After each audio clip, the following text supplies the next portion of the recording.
Ambe recording studio Delhi. Music by Vikesh भोजपुरिया।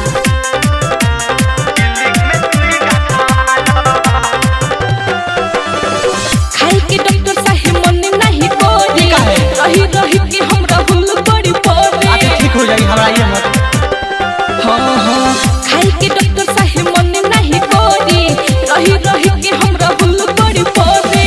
उमर 18 में मोती का पानी होता है। उमर 18 में मोती का टेंशन मत पानी। लीजिए। ये बीमारी के तू ही संभाल संभाल। सो जाइए बेड पे सो जाइए। दुनिया वहने आवो, काहे लगे तू प्रॉब्लम बतावो। आवो बैठो भी पीछे के करावालो, हमरा क्लिनिक में सुई गथवालो। आवो बैठो भी पीछे के करावालो, हमरा क्लिनिक में सुई गथवालो। ना हो काहे हो? डीजे विकास विकास सीतामढ़ी।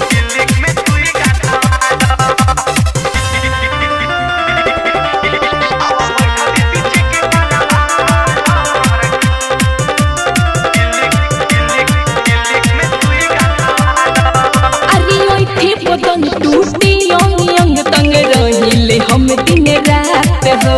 लो ना है घोटला छोटे बा कैप्सूल बताओ बा कैसन बुझात हो। अरे ना घोटाई। अरे बर्दाश्त कीजिए। अरे ओई थी बदन टूटी यंग यंग तंग रहिले हम दिन रात हो। लो ना है घोटला छोटे बा कैप्सूल बताओ बा कैसन बुझात हो। नाही घोटाई अटक लग जाई, नाही घोटाई अटक लग जाई। काहे तललह तू ही निकाल निकाल।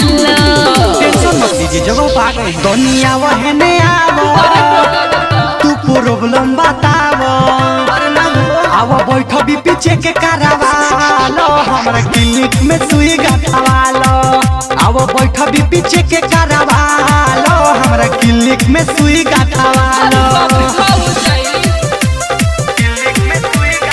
म्यूजिक बाय विकेश भोजपुरिया।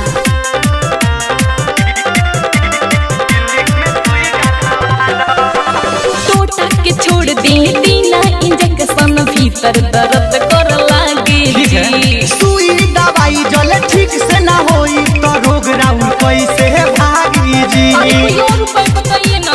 ठीक है टेंशन मत लीजिए। टोटा के छोड़ दीना दीना इंजेक्शन भीतर दर्द कर लागे जी। सुई दवाई जल ठीक से ना होई तो रोग राउर कैसे भागी जी। परदेसी पिया समझ में न आवे, ससी परदेसी समझ में न आवे। रेहन पहले दिक्कत उठा लो उठा लो। बच्ची शॉर्ट के रहो नहीं तो आला से भाला हो जाएगा। दुनिया वहने आवो, तू प्रॉब्लम बतावो। आवो बैठो भी पीछे के करावालो, डॉक्टर सुजीत से सुई गथवालो। आवो बैठो भी पीछे के करावालो, डॉक्टर सूरज से सुई गथवालो। अच्छा ये तो काट लीजिए। चलिए ठीक है, उलझ जाइए। Ambe recording studio Delhi.